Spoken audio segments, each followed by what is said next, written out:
Creo, bueno, ya puedo ingresar a la página de Ducati. No sé si en algún momento puede usted buscarme para ver si puedo ver el curso. Sí, sí, sí, sí. Mándame tus datos, ¿no? Por favor, Ok, ¿se lo escribo aquí para poder, o se lo mando por correo? como gustes. Si gusta, mejor por correo, para tenerlo yo ahí. Ok, profe. Bueno, entonces,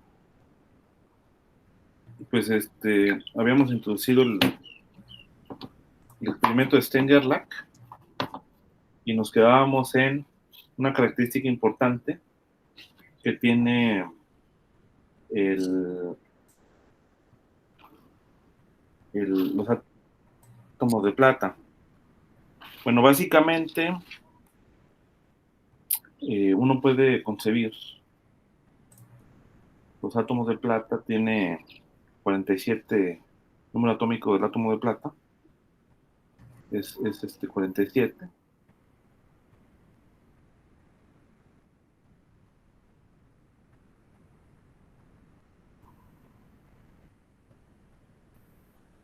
¿Ok?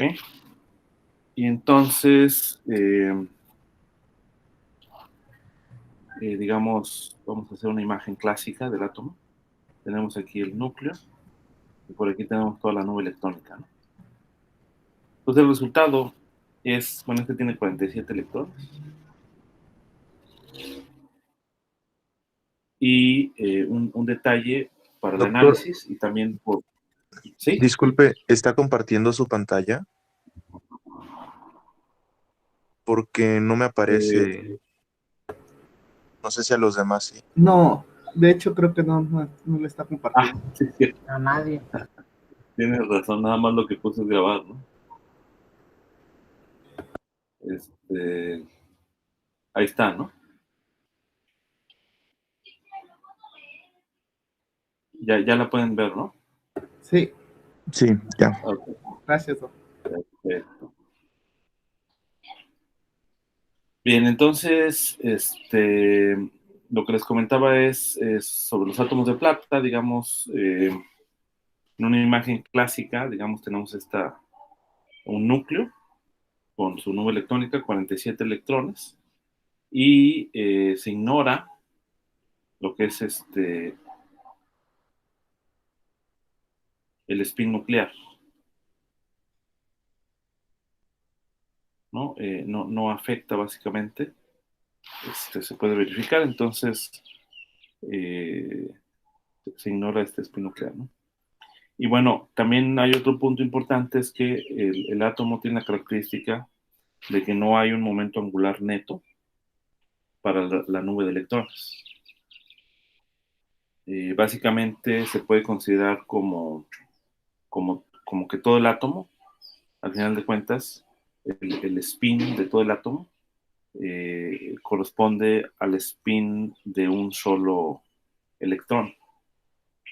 ¿Vale? O sea, la razón de esto es que, digamos, los 46 electrones de ellos se aparean, ¿no?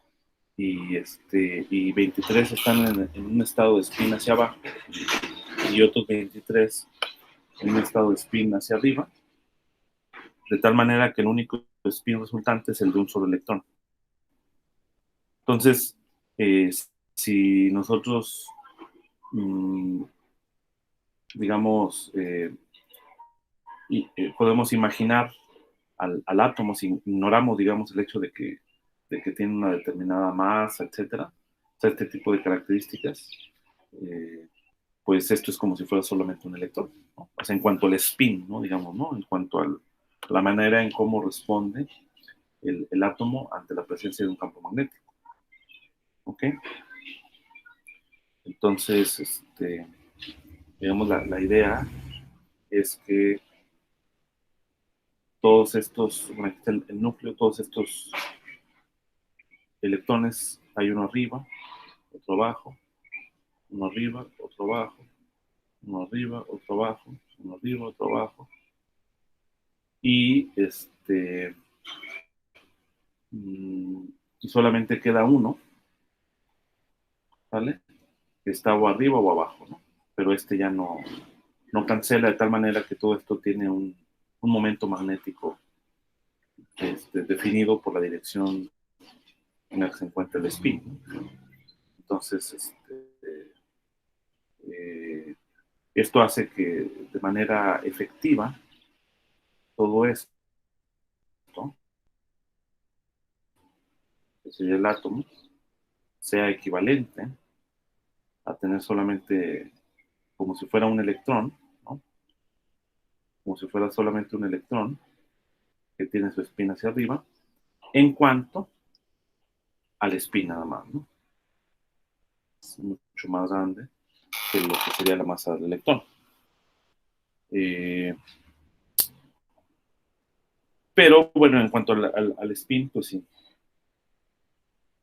Bien, ahora, pues de esta manera, lo que se tiene es que el momento magnético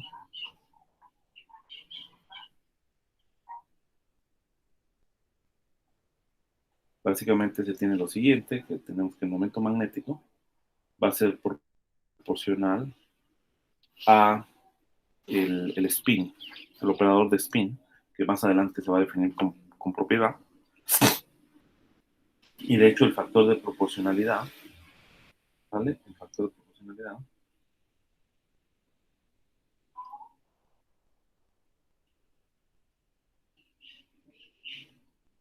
es tiene que ver también con la carga, la masa. Entonces es la carga dividida entre la masa del electrón por la velocidad de la luz, ¿no? Y donde aquí la carga es negativa, ¿no? Porque es la carga del electrón. Permítame un tantito.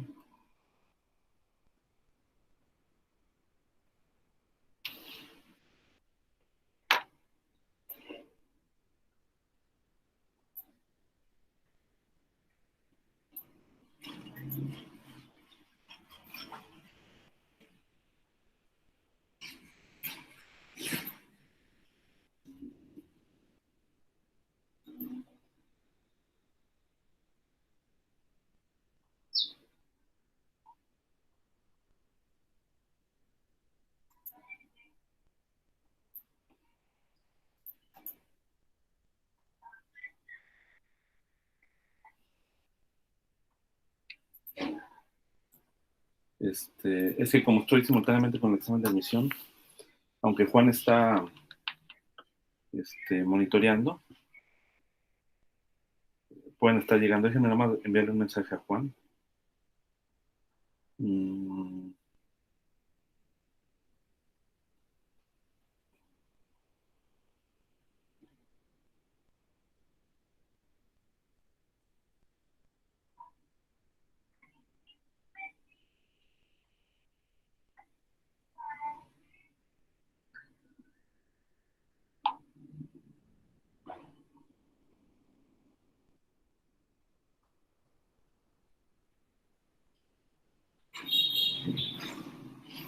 Ok, perdón. Bien, entonces, eso es lo que ocurre con el momento magnético. Y bueno, aquí hay un punto importante porque la interacción, cuando ya los átomos, digamos en el experimento de Stengerla, los átomos de plata, digamos, sale y ingresan a la región donde está el campo magnético variable. Entonces, pues sabemos que el campo magnético afecta a todo aquello pedazo de materia que tenga un momento magnético. Entonces, de acuerdo con la teoría electromagnética,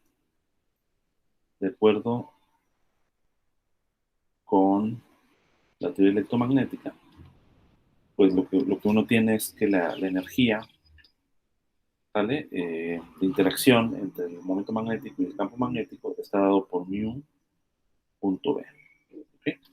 Entonces, fíjense, si nosotros justamente requerimos para poder medir, digamos, una desviación respecto a un movimiento lineal, ¿no? Un movimiento rectilíneo, en este caso, para poder medir una desviación de los átomos, pues se requiere que el campo magnético sea variable, ¿vale? Porque digamos, es fijo,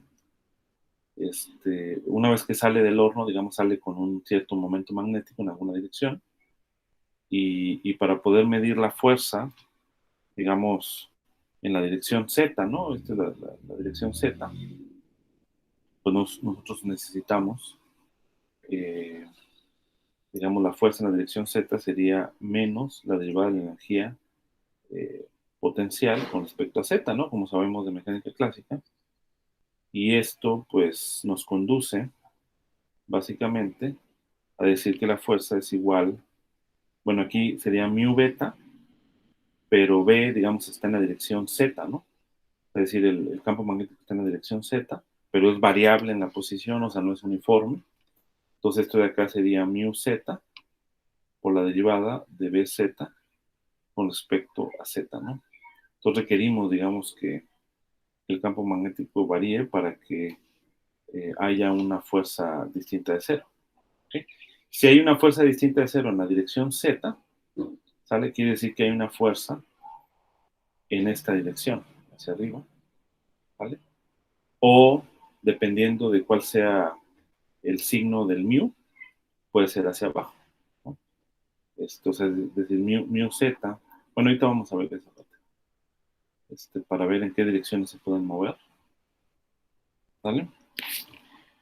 Entonces, como el átomo de plata es muy pesado, ¿vale? O sea, la masa, como decíamos, pues tiene 47 electrones y tiene 47 protones, por lo tanto. Entonces ya la suma, digamos, de todas estas masas, pues es ya considerable. Y entonces, como AG es pesado,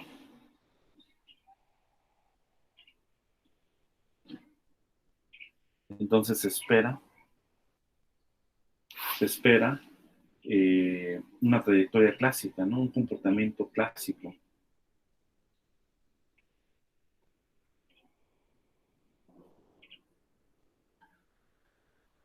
del movimiento del átomo. Eso es lo que esperaban Stengerlach, de hecho.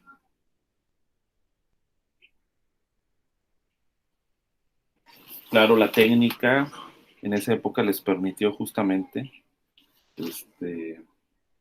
pues desarrollar esta clase de experimentos.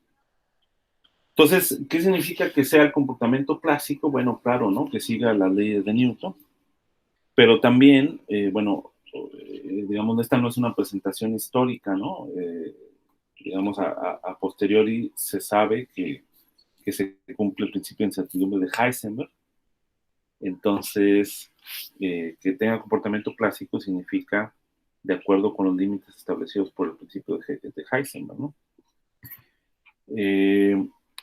Si tenemos la situación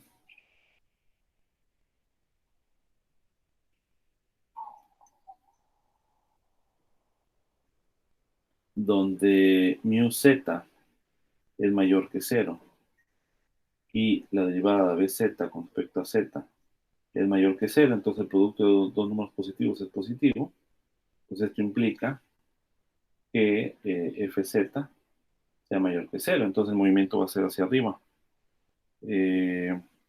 Pero, digamos, esta condición de la variación del campo magnético, pues yo siempre la puedo elegir porque es la manera en cómo yo configuré la región del campo magnético, ¿no? Entonces esa puede quedar fija, ¿vale? Pero podemos tener aquí otra situación donde mu z sea menor que 0 y esto pues, se sigue manteniendo, ¿no? Esta parte sigue manteniéndose. Entonces,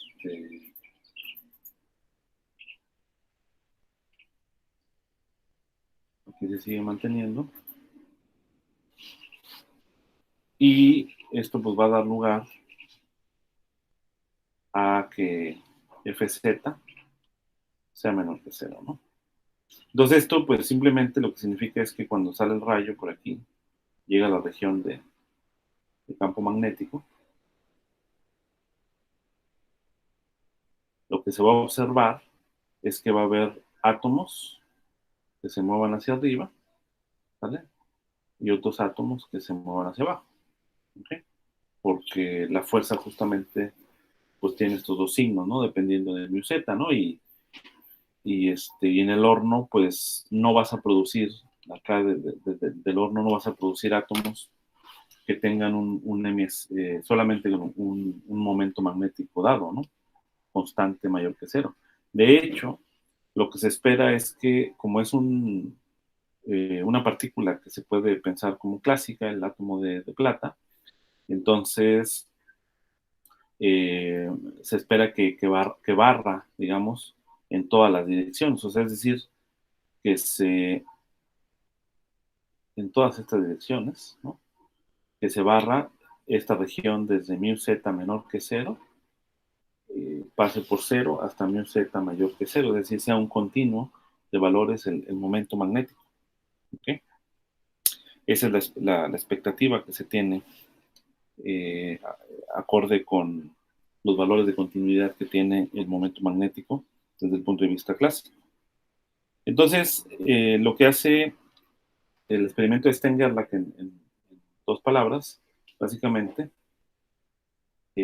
mide, digamos, el momento magnético. Ese es básicamente lo que hace. Entonces, Stein-Gerlach, pues el experimento,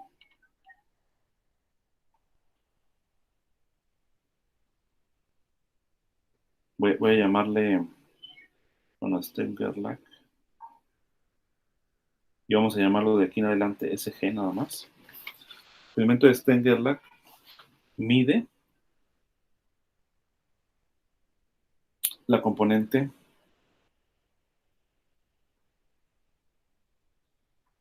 Z del momento magnético.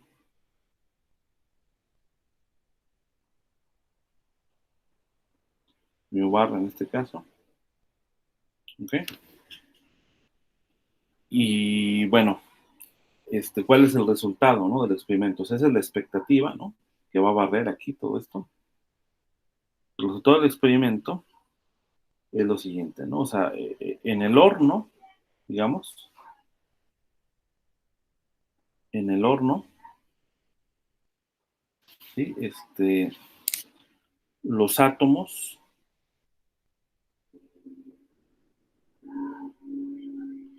salen con un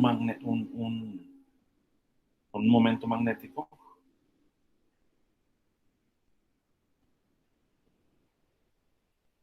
con un mu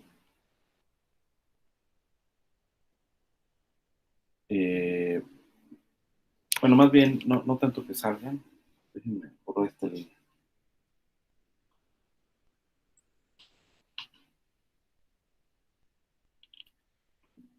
Sino más bien es esto, ¿no? O sea, los átomos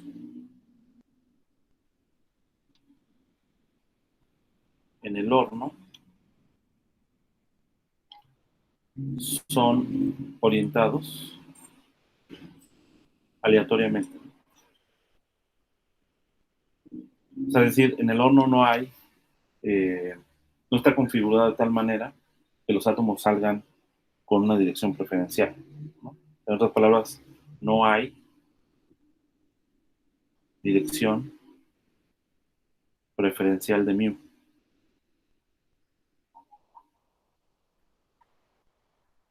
¿Okay?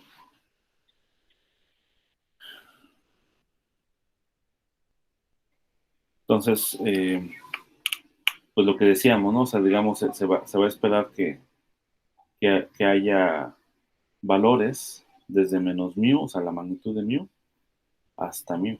¿No? En este intervalo, digamos, de los reales, se esperarían valores. Pero ¿qué es lo que se espera? Digo, ¿qué es lo que se observa? Es que una vez que sale el rayo, sale en todas estas direcciones, aquí está el detector, y bueno, lo que se esperaría es esto, ¿no? En otras palabras, ¿por qué? Porque, digamos, déjenme revisar un poquito. Aquí sale el rayo y entonces, pues hay unas partículas por acá, otras partículas por acá, y entonces se concentran la gran mayoría, digamos, en medio, porque aquí, como están orientadas en dirección aleatoria, pues tantas partículas salen en esta dirección, como otras salen en esta dirección, otras salen en esta dirección, de tal manera que en promedio, pues no salen en ninguna dirección preferencial, ¿vale? Ese es el punto. Entonces, pues esperaría esto, ¿vale? Que esta sea la distribución de partículas en la pantalla, porque las partículas no salen en dirección preferencial. Sin embargo, lo que se observa es lo siguiente. Déjenme quitar esto de aquí y ponerlo más para acá. Lo que se observa, por el contrario, es que cuando se observan claramente dos, como si fueran dos rayos, nuevamente aquí está el detector, y acá se encuentran dos distribuciones. Una gaussiana como de dos picos, ¿no? ¿Vale? Claramente se observan con picos bien definidos y con un ancho muy pequeño, experimentalmente, ¿vale? Que lo que significa es que, a pesar de que en el horno se piensa que los átomos están en cualquier dirección en cuanto a su momento magnético, pues en realidad nada más hay dos direcciones. ¿Ok?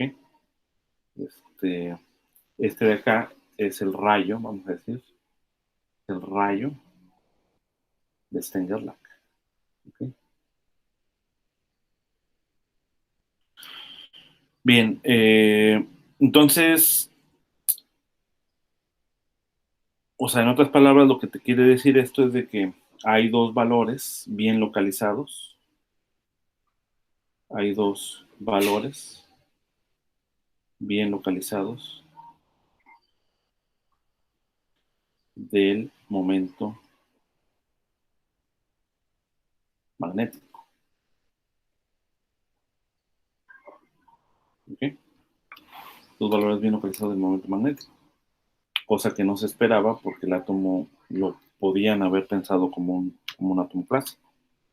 Pues fíjense, una vez que ya tienes un resultado experimental o un resultado teórico, a partir de una hipótesis, lo que sigue es la interpretación de este resultado.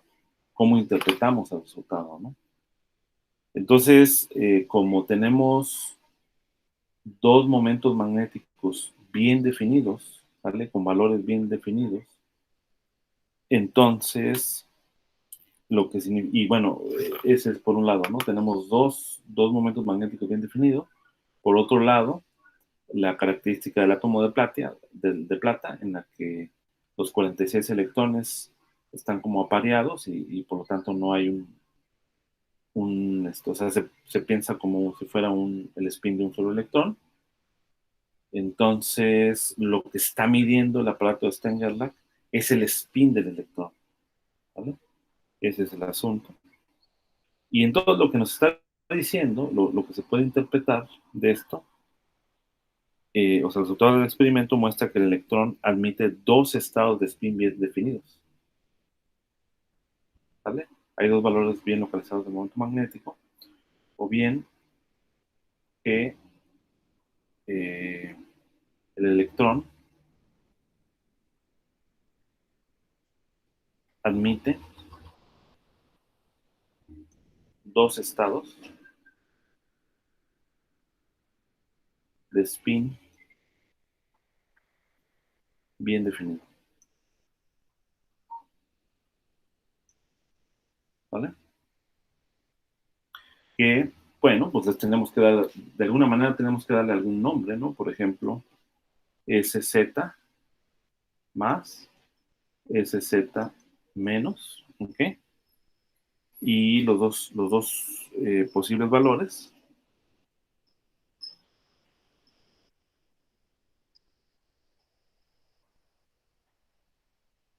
que se encontraron en el experimento resultaron sorprendentemente, y es cuando se empieza a hilar la teoría, que el valor obtenido de ese Z pues sería H barra sobre 2 y SZ igual a menos H barra sobre 2.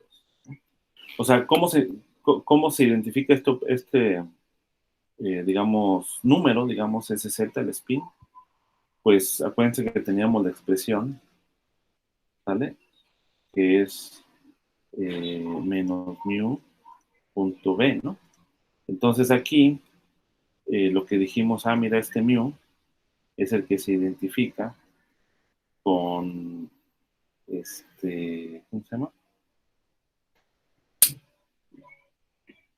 Con el spin, ¿no? Pero con un coeficiente de proporcionalidad que, ¿cuánto era? Es la carga electrónica, ¿vale?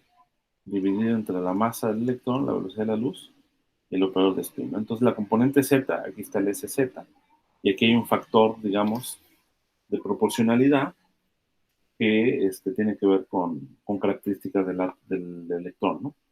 Entonces, este valor de S es el que se mide, digamos, o sea, porque estos ya son medidos, digamos. Entonces, este valor de S es el que se mide, el que nos da dos valores H barra sobre 2, menos H barra sobre 2, y es lo que permite que el mu Z tenga dos valores bien definidos, ¿no? Bien, entonces, pues esto fue bueno, podemos pensarlo como una sorpresa que aparezca justamente nuevamente la constante H barra, ¿vale? O sea, si tú tuvieras el experimento de, la radiación de cuerpo negro, ¿no? Max Planck, digamos, con su manera, digamos, de deducir la distribución que lleva su nombre, pues ajusta H barra, ¿vale? Ajusta de acuerdo con sigma, ¿no? La constante de Stefan Boltzmann.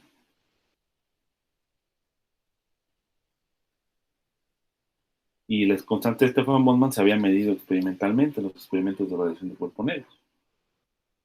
Ahora, este es un experimento completamente independiente, ¿vale? Déjamelo, aquí puede causar confusión, ¿vale? Por un lado, como les digo, Max Planck ajusta, lo voy a poner aquí,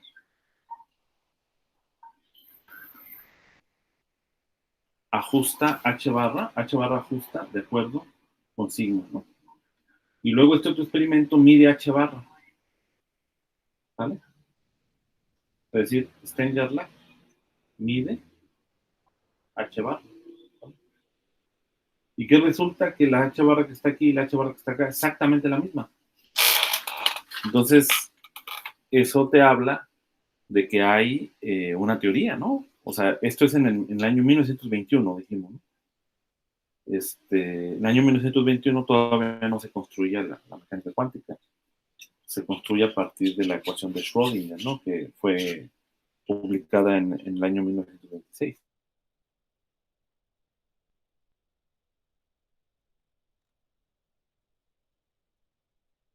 La teoría física, ¿no? Y bueno, esta constante H barra tiene por valor, el valor medido, de 1.054 por 10, bueno, en 2 unidades, 10 a la menos 27 ergios, o bien en el sistema internacional sería 6.5822 por 10 a la menos 16 electrón volts segundo, ¿no? Esa sería la constante. Y entonces, en ese sentido, pues una constante universal, ¿no? Una constante que aparece en muchos fenómenos, y eso te habla de la regularidad que hay en la teoría física y su consistencia con la realidad, ¿no? Bien, entonces aquí terminamos la descripción del experimento de Stenger-Lach. Ahora vamos a ver aplicaciones del experimento de Stenger-Lach. No sé si tengan, digamos, alguna pregunta.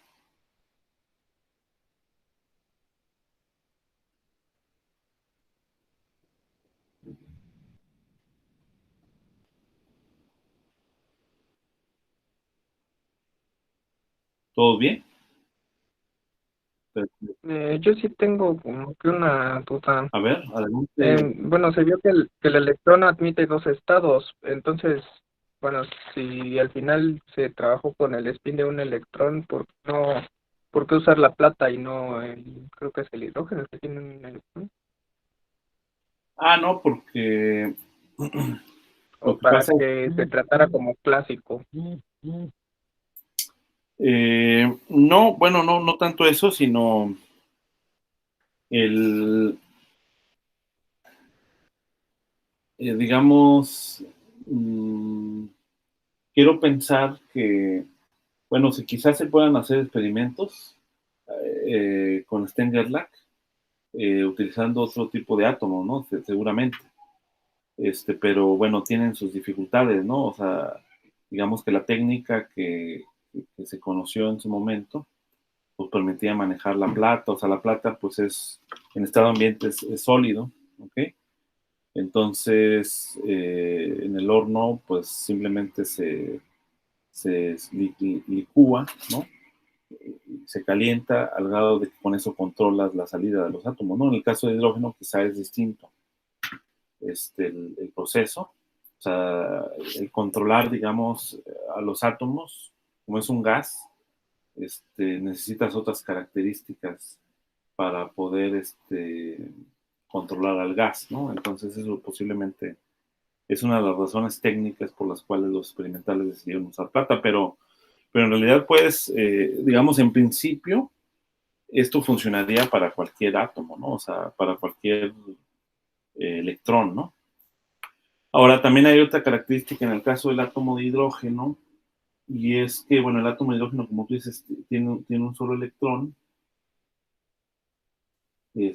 pero ahí el electrón del protón, perdón, el spin del protón, sí puede ser importante, ¿no? Y como dijimos, en el caso del átomo de plata, el spin nuclear, pues no es tan importante. Entonces, eso puede ser que el experimento no funcione para el caso del átomo de hidrógeno, porque el spin del protón cancelaría, digamos, de alguna manera el spin del electrón, ¿no? Entonces no verías nada, digamos. Más aún, el hidrógeno, de hecho, de forma natural no se encuentra aislado. Lo encuentras por moléculas de dos hidrógenos, ¿no? Entonces, esa es la otra cuestión, ¿no? Que también eso puede meter dificultades. Y en el caso del átomo de plata, pues es solamente el átomo de plata, ¿no? No sé si eso responde a la pregunta, Andrés. Sí, doctor, gracias.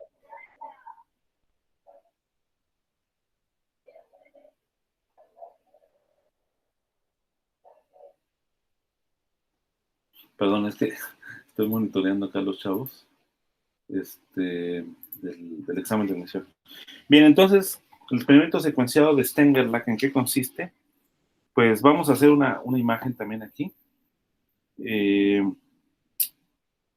O sea, es para poder, digamos, sacar información de, pues no solo de los estados cuánticos, ¿no? Que ahorita ya está manifestando el experimento, ¿no? Pues por un lado lo que tenemos es, por aquí tenemos un horno, ¿ok? Este horno, pues ya sabemos, saca los átomos y lo va a pasar por un experimento de Stenger-Lack, cuyo campo magnético está en la dirección secundaria, ¿ok? Entonces, ya sabemos que lo que hace el experimento de Stenger-Lack es sacar dos rayos, uno que sea SZ en la dirección positiva, ¿sale? Pues ese es un estado, ¿no? De los que saca, y luego saca otro estado en dirección negativa, ¿no? O sea, hay dos estados cuánticos, ¿no? Y vamos a decir que lo filtramos, o sea, es decir, que impedimos que los átomos que van en esta dirección sigan avanzando, entonces aquí los detenemos, digamos, de alguna manera y ya quedan desechados. Pero ahora pasa por otro experimento de Stenger-Lack, ¿vale? Otro experimento de Stenger-Lack que también está en la misma dirección. Entonces la pregunta es, ¿ustedes qué esperarían de lo que aparezca aquí.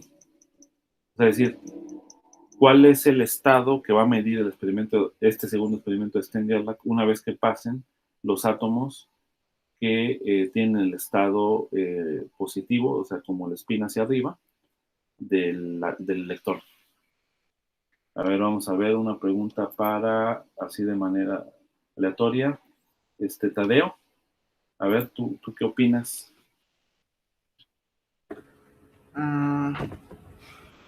¿Qué es lo que tendría que esperar? No, digamos, sí, ¿tú qué es lo que esperas, no? O sea, digamos, salen de aquí los átomos o el electrón, digamos, sale con espina hacia arriba, ¿no? Ahora, entra a otro experimento de Stern-Gerlach y la pregunta es, ¿cuáles son los estados o qué estados pasan después de pasar por el segundo experimento de Stern-Gerlach? Pues que el momento magnético se conserve, ¿no?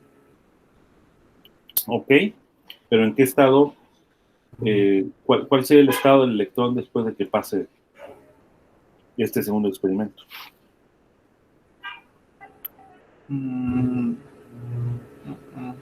O sea, tú ya sabes de antemano que el estado del electrón es hacia arriba, ¿no? Sí, de spin. Hacia arriba, entonces entra hacia arriba, hacia arriba, hacia arriba, entra el experimento con un campo magnético hacia arriba. Entonces, ¿qué esperarías aquí? Que se mantenga hacia arriba. Que se mantenga hacia arriba, exactamente, ¿no?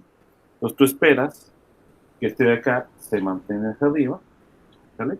Entonces esta es la componente que sobrevive y resulta que esta no hay componentes SZ, ¿okay? SZ menos, ¿okay? Entonces ahí pues la intuición pues nos mantiene correcto, ¿no? Entonces este es el primer experimento secuenciado. Ahora, vamos a llamarle 1. Ahora vamos a tener otro experimento secuenciado. Y yo tengo aquí igualmente el horno que saca los átomos. Y igualmente pasa por un primer experimento de Stern-Gerlach, pero que también el campo magnético esté apuntando en la dirección Z, ¿no? Entonces, igualmente, como pues saca 2 rayos, uno que vamos a filtrar, que esté en la dirección Z menos, y otro que esté en la dirección Z. Bueno, el que se filtra es ¿no? Nada más, ¿no? Porque es el que pasa, y este es el que se para. Este es el otro rayo, ¿no? Con estados de espina hacia arriba, ¿no?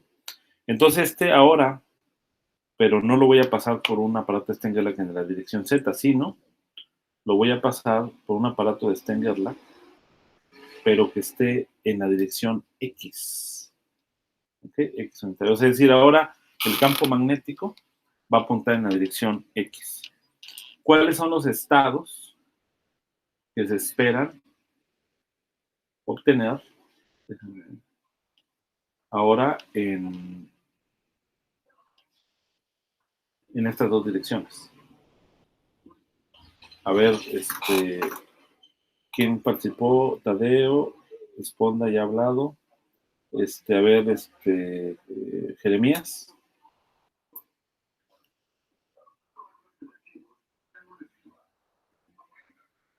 ¿Cuáles son los estados que tú esperas después de que pasan por el segundo experimento de Stern-Gerlach, pero que ahora el experimento tiene un campo magnético que va en la dirección X unitaria?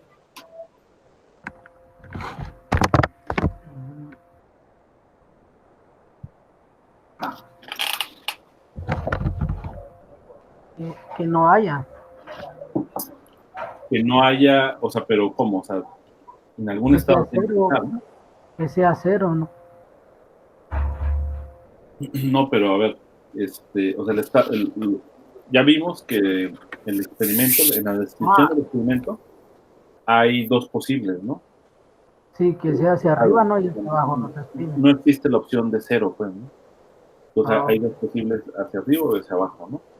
Y entonces la pregunta es solamente que ahora, digamos, tenemos el estado de spin Z, estos van hacia arriba, ¿no? O sea, ya vimos, este rayo va con spin que va hacia arriba. Ese mismo átomo que va con spin hacia arriba entra a una región ahora donde el campo magnético está en la dirección X. Entonces, por ejemplo, ¿tú qué esperarías de este spin?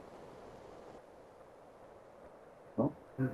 ¿O qué esperarías ahora del spin medido? Porque acuérdense que el experimento de Stenger lo que mide es el momento magnético en la dirección en la que está el campo magnético. ¿Okay? Entonces ahora este experimento Iría que voy a acostado. dibujar en rojo, mide el momento magnético en la dirección X. Sí, Entonces, ¿tú qué esperarías acá de este lado?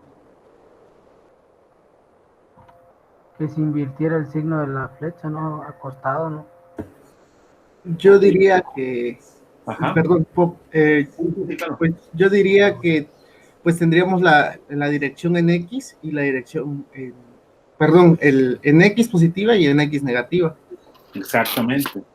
Sí, exactamente. O sea, digamos, como ahora lo que toca es en la dirección X, pues no le importa a este experimento que el spin vaya en dirección Z, pues acá va a sacar spin en dirección positiva y luego en dirección negativa. ¿Sale? Va a sacar un rayo que tenga componente de spin X hacia arriba y componente de spin X hacia abajo. ¿Ok? Bien, ese es el resultado. Ahora viene algo bien interesante. Nuevamente vamos a construir otro horno, ¿sale? O sea, es decir, otra secuencia de experimentos. Tenemos otro horno. Tenemos igual el primer experimento de Stengerlach, ¿sale? Y luego, pues ya sabemos aquí, se filtra este rayo, dirección positivo, con spin hacia arriba, digamos, y este otro rayo que lleva spin hacia abajo, aquí lo cancelamos. O sea, es decir, ya no lo dejamos pasar, ¿no? Ahora, este rayo de spin hacia arriba, lo pasamos por un experimento de Stengerlach, pero que está en la dirección X unitaria, así como este de aquí arriba. Entonces ya sabemos, por el experimento anterior, que este va a dar un X más y luego va a dar un X menos, pero lo que voy a hacer es que voy a filtrar ese X más, pero voy a cancelar el SX menos. ¿Ok? Y este rayo que viene aquí lo voy a pasar nuevamente por un experimento de Stengerlach, pero en dirección Z unitaria. O sea, voy a volver al tipo de experimento, pero en dirección Z unitaria. Y entonces la pregunta es, ¿qué es lo que se espera acá?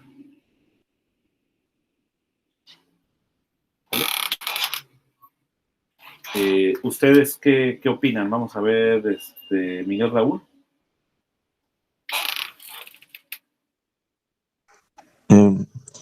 Pues yo supongo que se volvería a un paso antes del Stengerland en X y saldrían las dos direcciones de SZ más y SZ menos.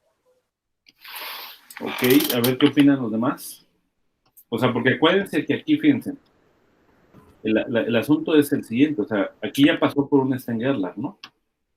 Digamos que ya seleccionó un estado de spin hacia arriba, ¿no?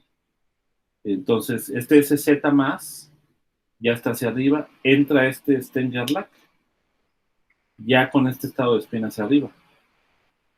Y pues saca este estado con X hacia arriba y hacia abajo. Y uno pensaría que pues sigue siendo el spin hacia arriba el Z. Ahora, pasas a un experimento de Stengerlach con Z, ¿qué rayo es el que pasa? Pues yo opino lo mismo que Raúl. Volveríamos a tener SZ más y SZ menos. ¿Ok? ¿Por qué? ¿Por qué piensan eso?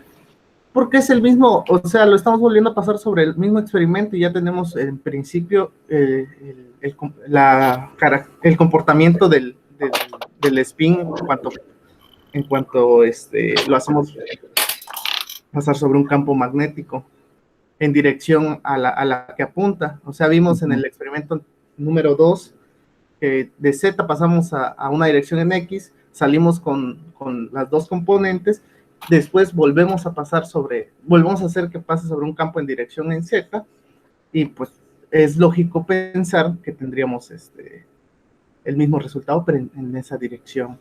Ok, Z. ok, muy bien. Bien, el resultado en efecto es como dicen, o sea, es decir, salen espines que tienen spin hacia arriba y spin hacia abajo. Lo interesante de todo esto es lo siguiente. Cuando hacemos pasar el primer rayo, digamos, que viene desde el horno, por el primer experimento de Stengler en la dirección Z, están de acuerdo que, bueno, como no hay ninguna dirección preferencial entre más o menos, entonces, y también eso también se puede corroborar de acuerdo al experimento, solamente el 50% de átomos van en la dirección hacia arriba, de spin hacia arriba. ¿Ok?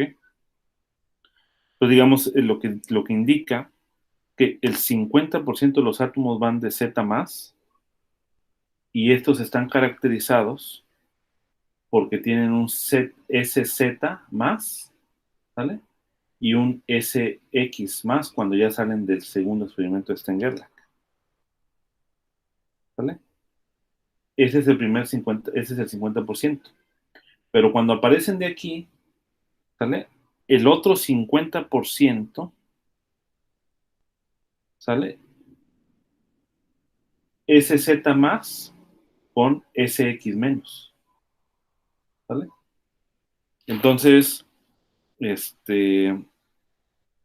pues eso es interesante porque pues ahora de aquí, pues ya prácticamente apareciera como si fuera nada más casi el 25% de los átomos que originalmente habían pasado por el primer experimento de Stengler. ¿Ok? Ahora, este asunto no es para nada análogo a la situación clásica, porque los experimentos de Stengler los puedes pensar como si fueran, pues sí, o sea, como si fueran polarizadores, o sea, como si fueran selectores de los estados de spin, ¿no? Entonces, aquí el punto es que este estado de spin que está acá, ese Z más, después del primer experimento de Stengler, y estos estados de spin que están acá después del otro experimento de Stengler, no son el mismo, ¿vale? O sea, el operador cuántico que vamos a definir más adelante como el operador de spin que mide este estado, no va a ser el mismo que el que mide este estado. ¿Ok? O sea, es decir, ya no, y esa es la razón fundamental por la cual entre el operador de spin SZ y el operador de spin SX no van a conmutar, pero bueno, esos son detalles que vamos a ver en un momento, ¿no?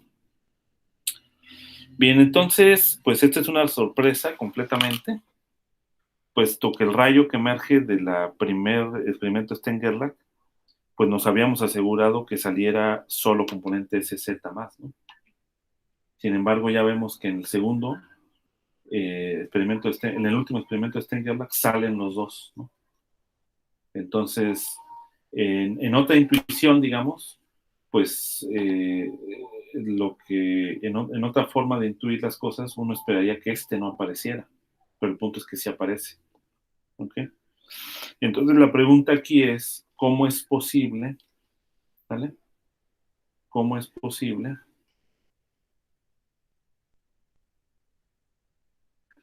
¿Cómo es posible que la componente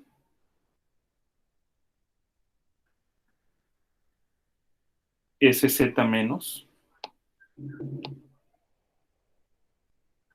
haya resurgido nuevamente. ¿Sale? Sí se entiende por qué, la intuición de por qué no debía haber aparecido otra vez. O sea, la intuición de por qué no debía haber aparecido, es porque aquí ya habíamos seleccionado solamente estados de spin hacia arriba, ¿no?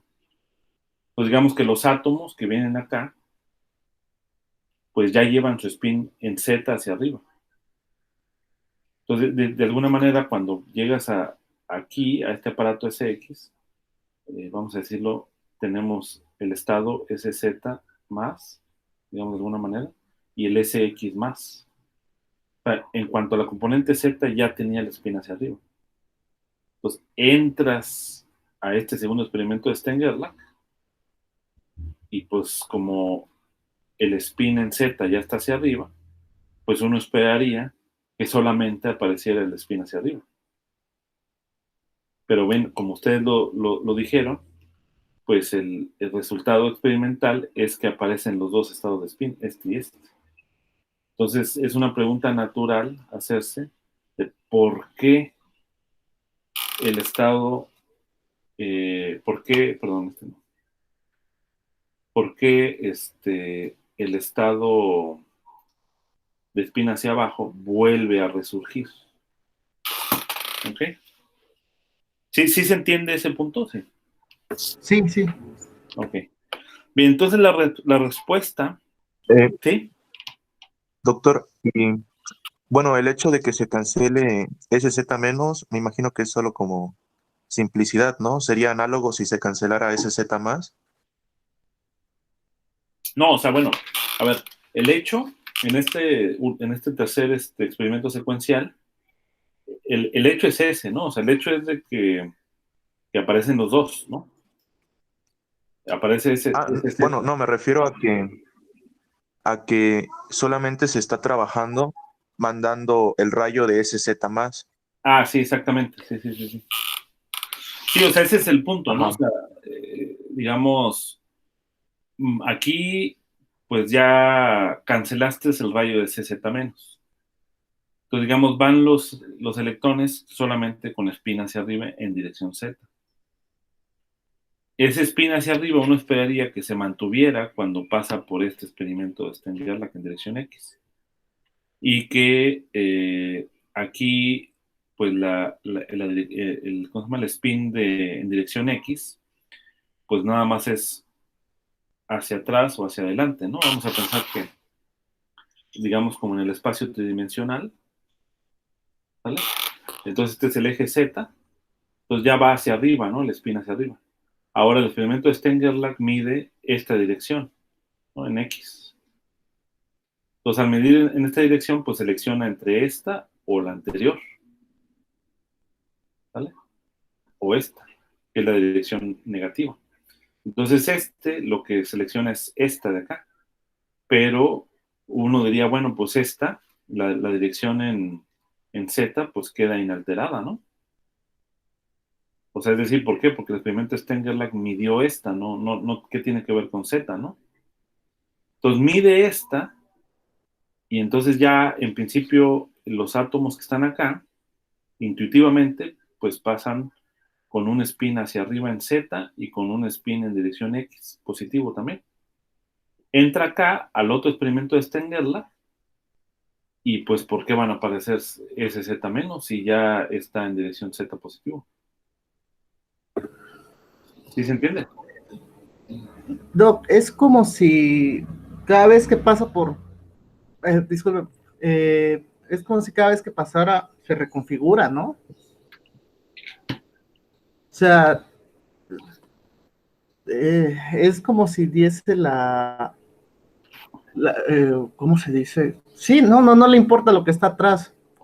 La configuración que tiene, por ejemplo, del experimento de Steng-Gerlach, en el tercer caso, pasamos de ZX, luego generamos SX positivo, SX negativo. No nos importa lo que venía atrás. Tuvimos dos salidas. Cancelamos la negativa y volvemos a hacer pasar por Z.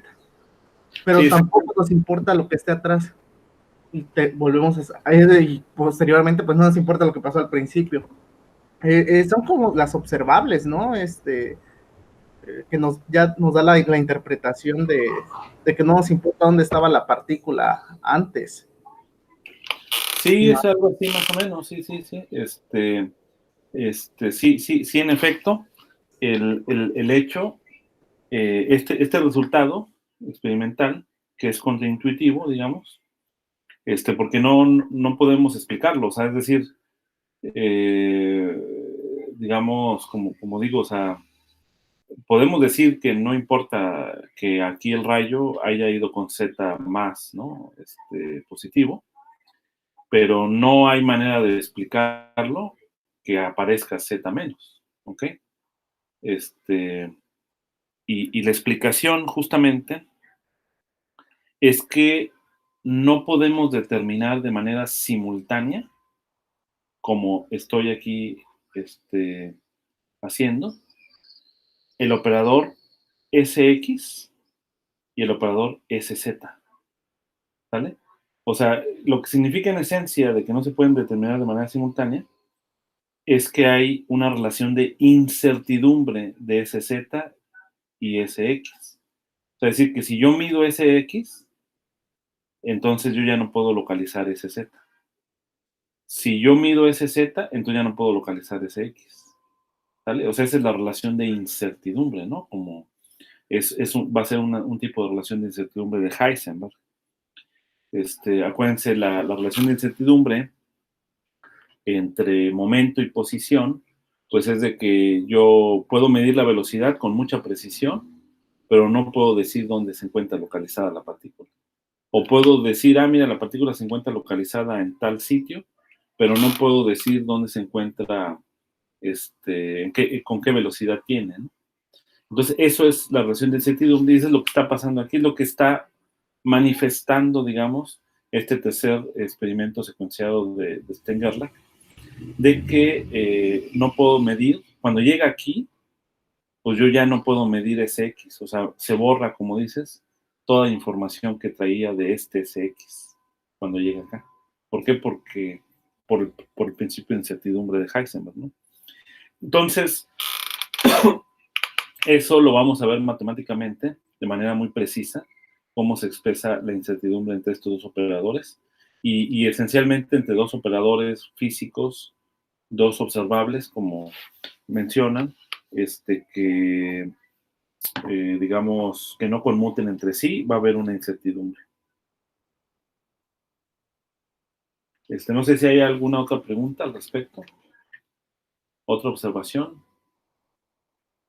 Déjenme ver cómo andamos. Son las 10:12. Bueno, vamos a avanzar.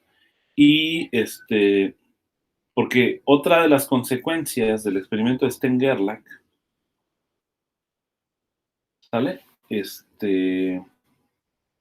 Otra de las consecuencias es que nos introduce justamente los estados cuánticos, ¿ok?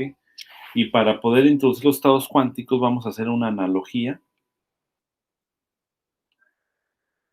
con la luz polarizada, ¿vale?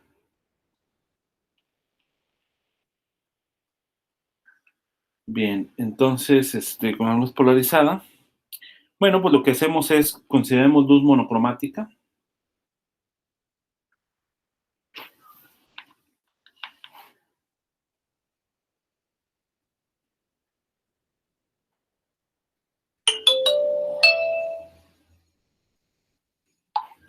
Consideremos luz monocromática.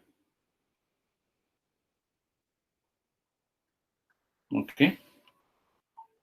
Propagándose en la dirección Z, ¿no?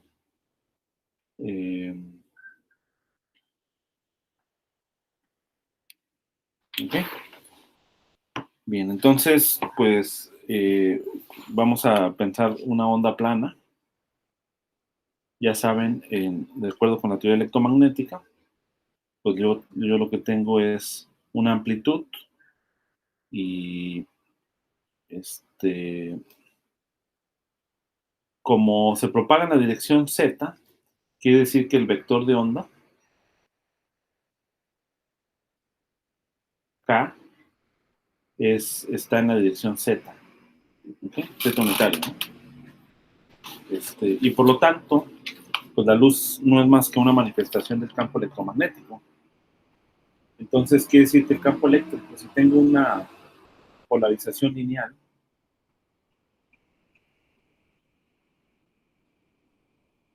¿vale? El campo eléctrico debe estar en la dirección X y Y, ¿no? X o Y, ¿no? Vamos a decir que está en la dirección X.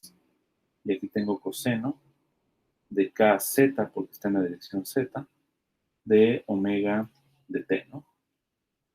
Entonces, y el campo magnético, que debe ser transversal al campo eléctrico, pues debería estar en la dirección perpendicular al campo eléctrico, ¿no? De tal manera que uno tiene esta imagen clásica, ¿no? Del campo de las ondas electromagnéticas. Vamos a pensar que aquí está la dirección X unitaria, aquí la dirección Y unitaria, y por aquí yo voy a tener mis ondas, ¿vale? Electromagnéticas del campo eléctrico. Este de acá sería el campo eléctrico fijo, ¿no? O sea, nada más está yendo hacia arriba y luego va bajando, aquí hacia arriba, va bajando, y luego de manera transversal el campo magnético, ¿no? En esta dirección, en dirección Y, o perpendicularmente, ¿ok?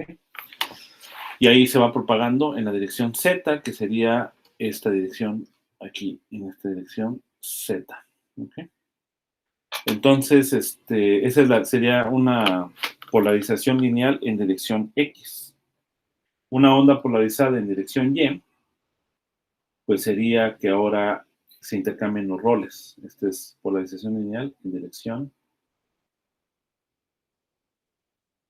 X unitario. Y si tenemos polarización lineal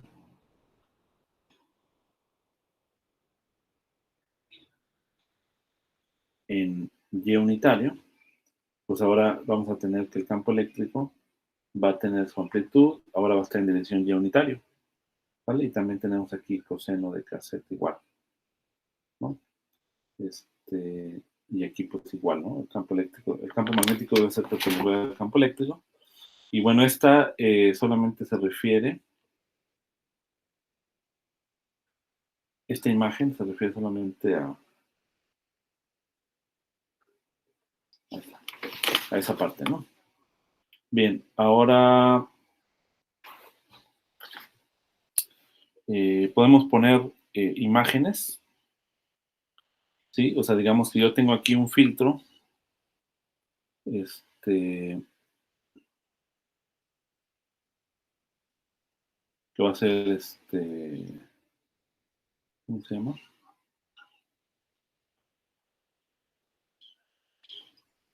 Filtro X. O sea, va un rayo, ¿vale? De luz. Atraviesa este filtro X, este polarizador, y solamente sale una onda polarizada, onda electromagnética, polarizada en dirección X, ¿no? Y si ahora tengo aquí un filtro Y, ¿qué es lo que tú vas a ver acá? A ver, ustedes ya conocedores de la teoría electromagnética, ¿quién? Víctor, Manuel.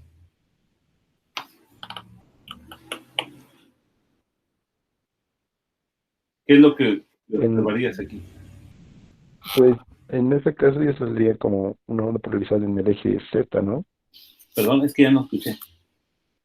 Que cuando el rollo pasa por el filtro X, Ajá, entonces una onda polarizada en X, ¿no?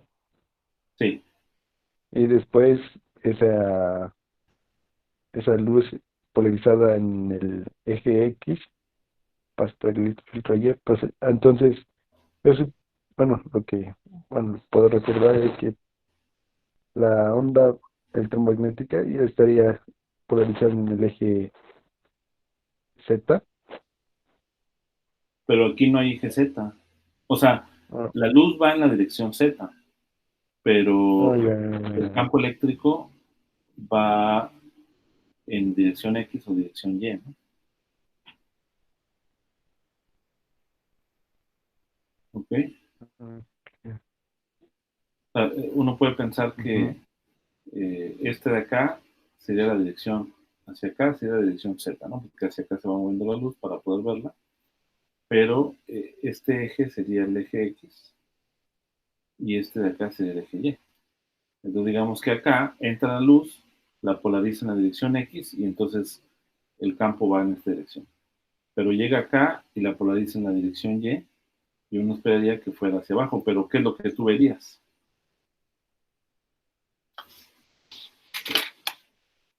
Aquí puse un ojo muy rugoso. Se supone que era un ojo. Bueno, pues lo que tú verías, pues no verías nada. ¿Por qué no verías nada? Porque como va polarizada con dirección X, pues esa es justamente la, este, la virtud de los polarizadores, ¿no? Por ejemplo, los lentes que se oscurecen ante el sol, pues impiden que atraviese la luz. Pero bueno, aquí, como está polarizada en dirección X, pues ya va en dirección X. Al pasar por el filtro en dirección Y, lo que te está diciendo el filtro en dirección Y es que solamente va a pasar la componente en Y que tenga el campo eléctrico, pero no tiene componente en Y. Entonces, como no tiene componente en Y, pues no vas a ver nada, vas a ver oscuro, o sea, no vas a ver ninguna luz, ¿no? Eso es lo que hacen los polarizadores. Bien, ahora, Ok. sí, ya recordaste, ¿no? Una situación más interesante, Ya, gracias. ajá, una situación más interesante, que es análoga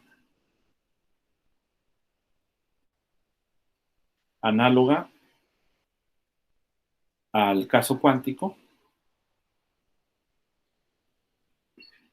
es la siguiente. Vamos a considerar un filtro,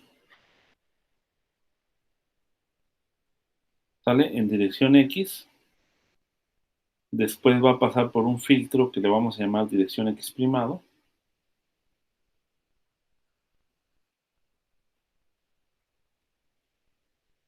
¿Sale? Y después va a pasar por un filtro, te voy a definir quién es el filtro X primado, por el filtro otra vez en dirección Y, y luego aquí ya sale la luz, ¿no? ¿Sí? Bien, entonces el filtro primado va a ser tal que yo tengo aquí mi marco de referencia. Esta sería la dirección Z por donde se va propagando la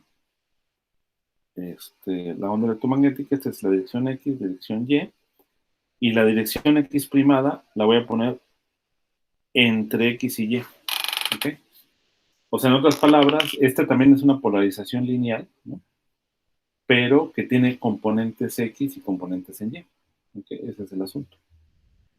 Entonces, vamos a decir que esto está a un ángulo de 45 grados. ¿No? Bien, entonces, ¿qué es lo que ocurre en este caso? Pues vamos a tener aquí nuestro rayo de luz. ¿Ok? Ya sabemos que lo que hace el primer filtro es sacar aquí una onda electromagnética polarizada en dirección X, ¿no? Unitaria. Entra acá y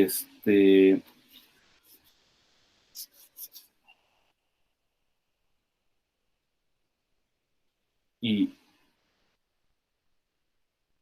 ajá, y entonces entra a la sección esta donde está el filtro X', ¿ok? Pero ahora, pues como tienes una onda electromagnética, pues ahora el filtro sí deja pasar un poco de luz, ¿no?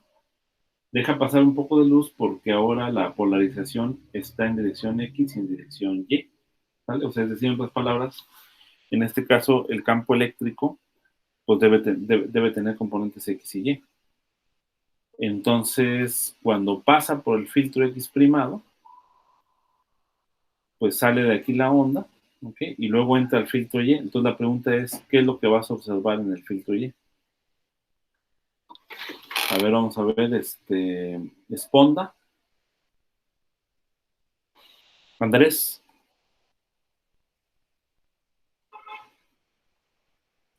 Ah, pues mi intuición me dice que nada.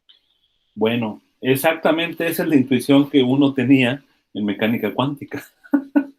¿Por qué? Porque pues uno dice, mira, pues aquí el filtro lleva la onda, el de polarización de dirección X, y aquí pues la va a conservar, nada más va a sacar la componente en X. Pero lo que ocurre es que después del filtro en Y, sí aparece luz, ¿sale? Sí hay luz, tal y como ocurría en el caso cuántico. Y la razón es similar. Entonces, uno puede hacer la analogía de la siguiente manera. O sea, es decir, en esta ocasión hay un rayo de luz después del filtro Y. Ajá, es decir, el filtro X' interviene y relaciona un rayo polarizado en la dirección X', ¿sale? O sea, de alguna manera como que el filtro X' toma la componente de X y además deja pasar algo en la componente en Y, ¿sale? O sea, rota de alguna manera la luz para que haya una componente en Y, y entonces cuando pasa por el filtro en Y, sí deja pasar algo en el filtro en Y. Entonces, justamente ese es el asunto, ¿no? Cuando pasa por X', algo como lo que mencionaba Tadeo, ¿no? Cuando pasa por X', destruye la información que venía en el filtro X. O sea, al momento de que pasa por aquí la luz, ¡pum!, esta información se destruye y ya va con esta polarización. ¿Ok? Y cuando pasa por acá, pues como esta onda tiene componente en Y, pues sí deja pasar luz. Entonces, esa es la situación que es enteramente análoga al caso de la mecánica cuántica. Ese Z más, los átomos que tienen ese Z más, son como equivalentes a la polarización X, ¿vale? Con la luz polarizada. Y los SX menos, los átomos que tienen SX menos, serían el X', ¿vale? Con Y' polarizada.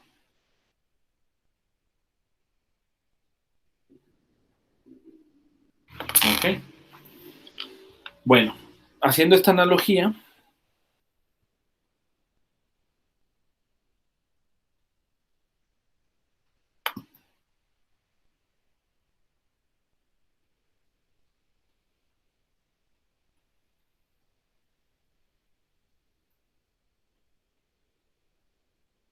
haciendo esta analogía,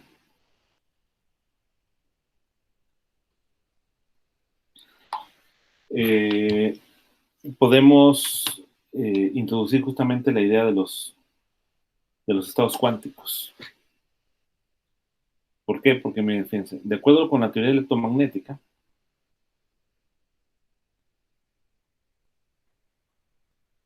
déjame ver cómo andamos en tiempo, 10:28. Bueno, de acuerdo con la teoría electromagnética, lo que uno tiene es lo siguiente. X', o sea, una onda polarizada en dirección X', ¿vale? Pues va a estar dada por E0, 1 sobre raíz de 2, x unitario, coseno de kz, menos omega t, más 1 sobre raíz de 2, y unitario, coseno de kz menos omega t. O sea, en otras palabras, esta onda plana es la luz polarizada en la dirección X', ¿no? Que estábamos viendo en el filtro X', ¿no? Entonces, como dijimos que está a un ángulo de 45 grados, pues por eso van estos factores de 1 sobre raíz de 2 y 1 sobre raíz de 2, ¿no? Pero ustedes se fijan, es exactamente lo mismo. Ahora, la componente Y', ¿ok? O sea, la luz polarizada en una dirección Y', ¿vale? Y', otra, o sea, es decir, otra posible polarización, ¿sale? Sería que yo tenga aquí también la amplitud, pero que en la dirección X vaya en la dirección negativa. Y la componente, o sea, son dos posibilidades, ¿no? Y la componente en Y vaya igual, ¿no?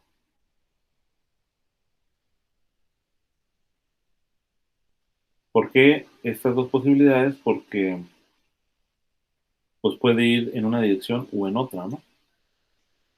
Entonces, si aplicamos la analogía, ¿sale? Con la mecánica cuántica, pues estos términos que están acá, sin el factor 2, vamos a ver cómo lo encierro. Este término funciona como el estado de polarización en la dirección X lineal, ¿no? Este término, junto con su amplitud, como otro estado de polarización en la dirección Y unitaria. Este de acá igualmente, ¿no?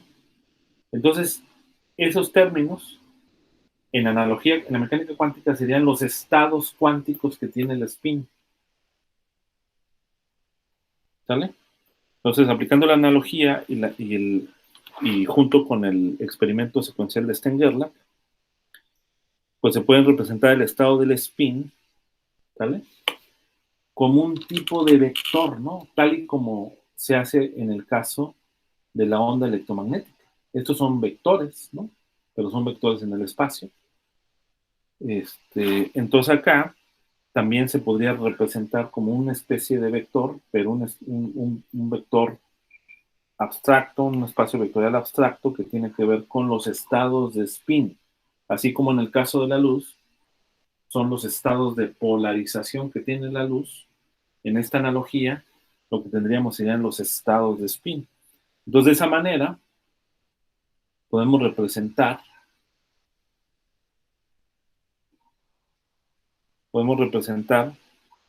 S más X, o sea, representar los estados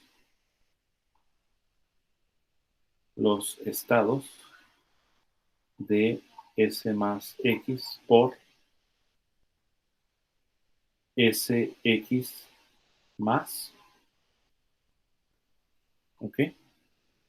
Y este de acá, acuérdense que este estado sería el análogo del X primado, ¿ok? De acuerdo con esta analogía. Y relacionarlo con una combinación lineal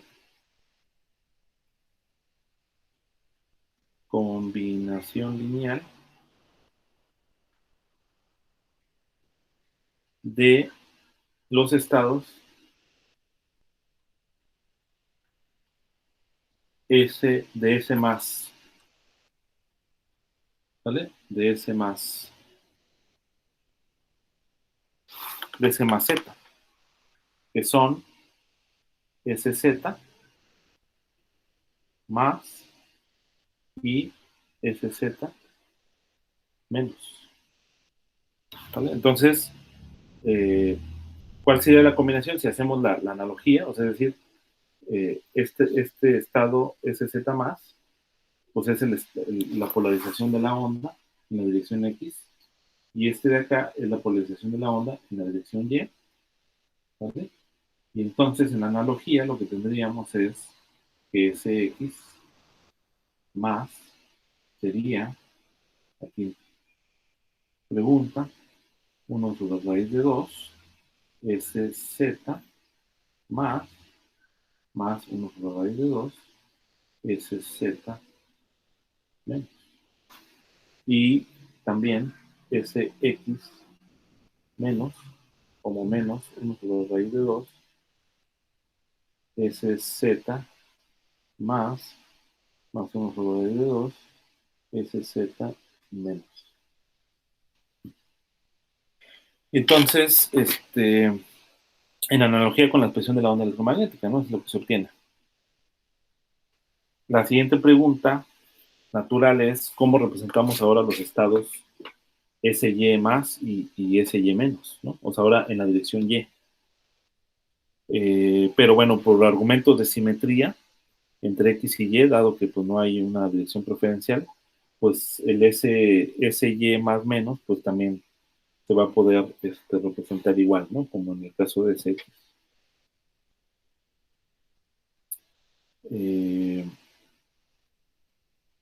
Bien, pero yo creo que esa parte vamos a argumentarla un poquito más adelante, en la siguiente clase, porque ya se acabó el tiempo. Entonces, sí requiere todavía de algunos argumentos un poquito más para poder llegar. Prácticamente me faltaron unos 15 minutos para poder completar ya la sesión de STEM-YARLAC y comenzar bien el siguiente tema, pero los tomamos de la siguiente clase. No sé si tengan alguna pregunta, porque supongo que ya han de necesitar ir a la otra clase, ¿no? Yo tengo una pregunta, Doc, pero bueno, no es referente exactamente a esto último, sino es con respecto a un profesor, el doctor Claudio. No hemos tenido contacto con él. No sé si le pasó algo. Yo que sepa, no, de hecho me mandó un WhatsApp ayer.